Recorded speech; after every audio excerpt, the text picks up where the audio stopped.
Buenos días, buenas tardes, buenas noches. Les saluda el ingeniero Marcelo Rojas. El día de hoy vamos a desarrollar un problema sobre sistemas de fuerzas coplanares, específicamente el problema 2-34. No te olvides que si te gusta el contenido, darme un like y suscribirte a mi canal. El problema que vamos a desarrollar el día de hoy dice lo siguiente. Es el problema 234 y dice lo siguiente.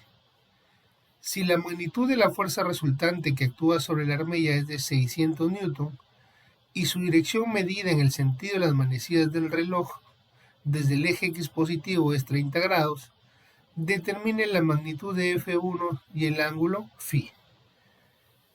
En este caso, lo que me están indicando es que ya hay una fuerza resultante producto de la suma de las tres fuerzas.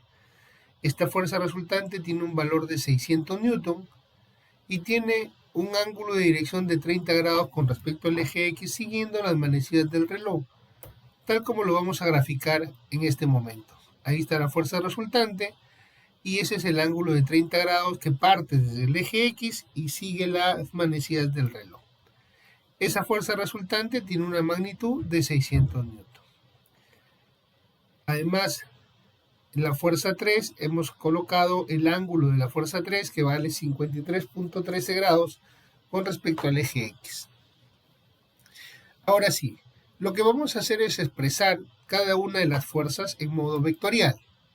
Es decir, tendríamos que F1 no es otra cosa que F1 coseno de phi y más F1 seno de phi J.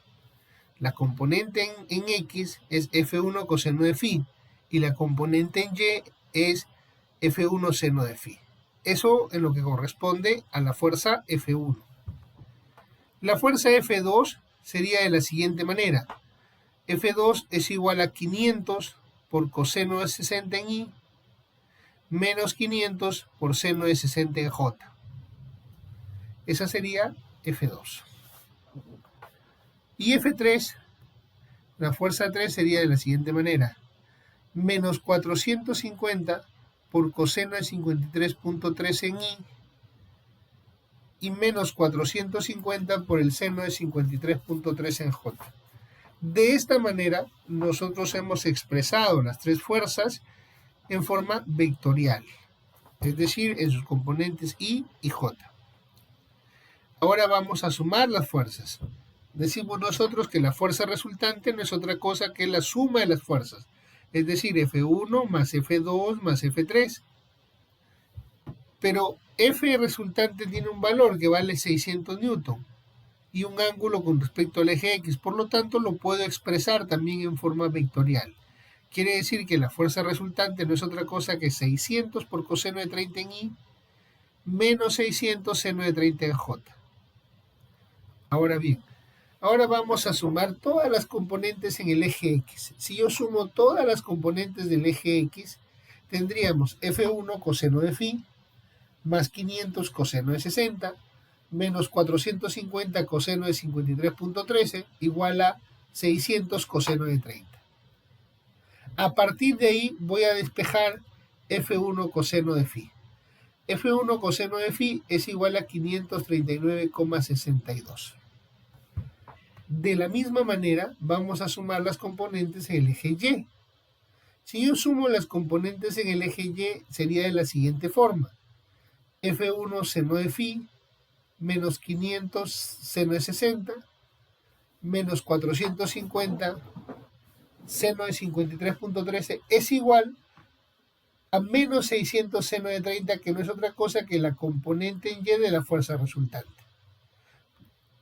De acá despejamos F1 seno de phi y es igual a 493,01.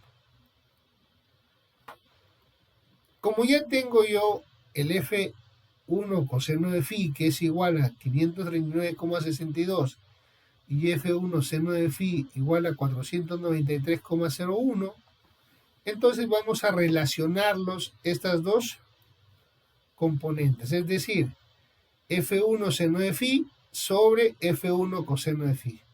Sería igual a 493,01 sobre 539,62.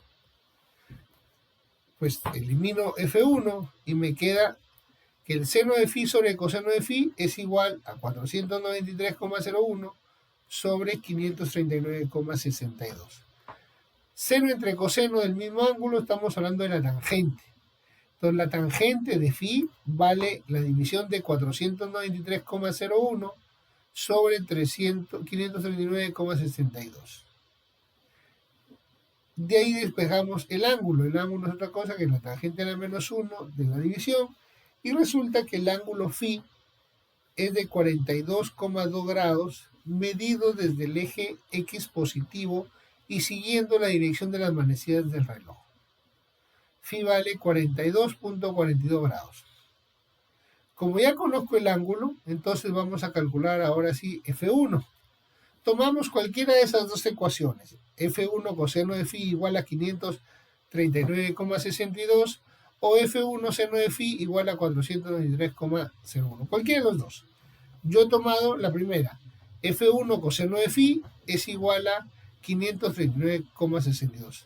Como ya sé cuánto vale phi, entonces me quedaría que F1 coseno de 42,42 es igual a 539,62. Despejando F1, resulta que F1 es igual a 730,97 newton. Entonces, la fuerza que yo necesito para que la resultante tenga el valor indicado en los datos y la dirección indicada en los datos, debería F1 ser 730,97 newton y con un ángulo medido del eje X siguiendo las manecillas del reloj de 42,2 grados. Muchas gracias. Recuerda que si te ha gustado el contenido, suscribirte a mi canal y darme un like.